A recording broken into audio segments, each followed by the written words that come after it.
Well, here we go, inside the 10 for this week. Michael Shamus, Andrew Webster, Gus Woolen. Great to see you all. All right, well, let's start off with some of the big news on Friday night. Tino Malawi's monster deal with the Gold Coast Titans. $12 million 10-year deal. Is it a big win or is it a risk? It's a win. It's a win, isn't it? Who's it a win for, Tino? I think it's a win for Titans? Tino. If you look back at sort of Buddy Franklin in the AFL, everyone said, $1 million a year. In the end, they got him cheap. I think DCE's probably proved himself at Manly to be that as well. So he's an absolute gun. He's in the State of Origin team. He's the leader there. They gave him the leadership early. I think it's a great cat.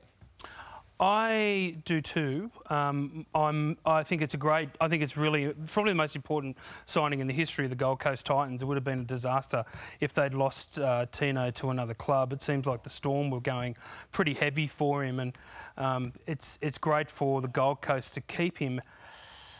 And I'm great with the money, and he's a great player. My only concern is that the way that he plays, is his body going to stand up to 10 years?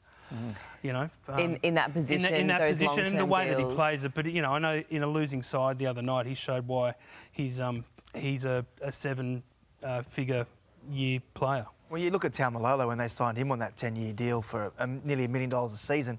Reality is he worth that now? Maybe not, but he was playing probably unders for a while there. He was worth so much, and the best player in the competition for so long, or at least the best forward in the competition for so long. So, look, I think for the Titans, I'm not sure if there's a ratchet clause in there or not. Does that go up with the salary cap? If it does, then I think it's probably too much.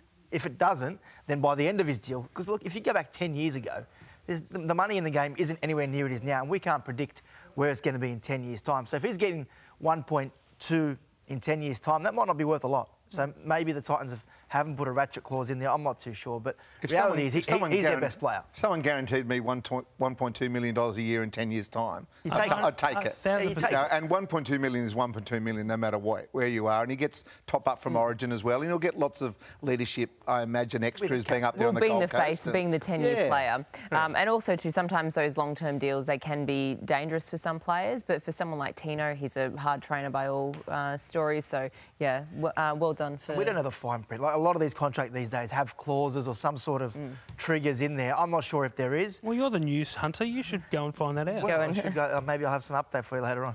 Hey, stay tuned. Can you, being the news hunter that you are, can you give us an insight into just the situation at the moment with Payne Haas's contract? Yeah, so the Broncos made an offer, over $1 million a season for a long-term deal, but they want to put that aside for now, that they don't want to act as a distraction for the Broncos on what is a pretty impressive run to the finals. I think we'll go to market. I think there'll be offers out there. Will he leave? I'm not sure he will. I'm not sure he will. I think if it comes down to just purely money, the Broncos will be able to get there get there financially. I'm not sure what else Payne Haas's motivation is. Is it about opportunities elsewhere? I've spoken to Danny Weidler about it before. He's reported that it's about post-football opportunities. Now, I'm not sure what clubs are allowed to guarantee, to be honest with you, after football, but you know, whether they can introduce him to certain people or open doors for him for a future. But there's no doubt Payne Haas, to me, it's not just about money. There's more to it. Big news this week. We touched on it earlier in the show with Las Vegas, with the NRL sending the Roosters, South Sydney Broncos and Manly.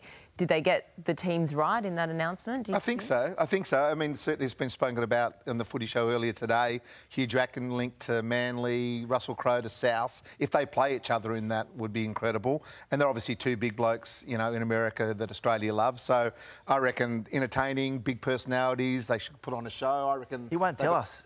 We asked him what's Hugh's involvement. He won't tell us. No, I can't say. Yeah, but you know, at the end of the day, it's going to be an awesome. Come on, we won't tell anyone. Of course you won't. It's going to be an awesome week, and I think it's a long-term deal, so it's not just a one-off. So I think it's great, and I can't wait to go. I've got to eat some humble pie because I remember saying on this panel, "I'll believe it when I see it." Well, you've seen it. PVL, he's got it done. He's a can-do, whatever he wants kind of guy, and he got it done. It's going to be, look, it's going to be a great spectacle. I'm interested to see how many they get to Allegiant Stadium. I think it'll be chockers. Do you think? I really do. I How? think it's going to be chockers because I think a lot of Aussies are going. I've heard People. so many who have already asked me about going. Yeah. What's the measure of success? If a lot of Aussies go over there or if a lot of Americans go and watch it? What's success for the NRL? Yeah, it would be better if you had more Americans than Aussies for sure, but no one's going to stop anyone going if they want to go, right? So we'll be on that flight and it's going to be so much fun. Well, what a big weekend, or big month in Vegas. They've got the Super Bowl there, and then just a few weeks later. Probably just should stay there, really. I reckon that's the way to go. That's a good idea. Okay. No worries. All right. If that's what you think we should Yep. do, then Yeah, I think we should. Speak to do that. Hugh and we'll tee something up. Yeah. All right, plenty more still coming up on the Sunday Footy Show. Up next, we're going to be looking at the Knights and the Bulldogs clash later this afternoon. This is going to be a big one for Newcastle.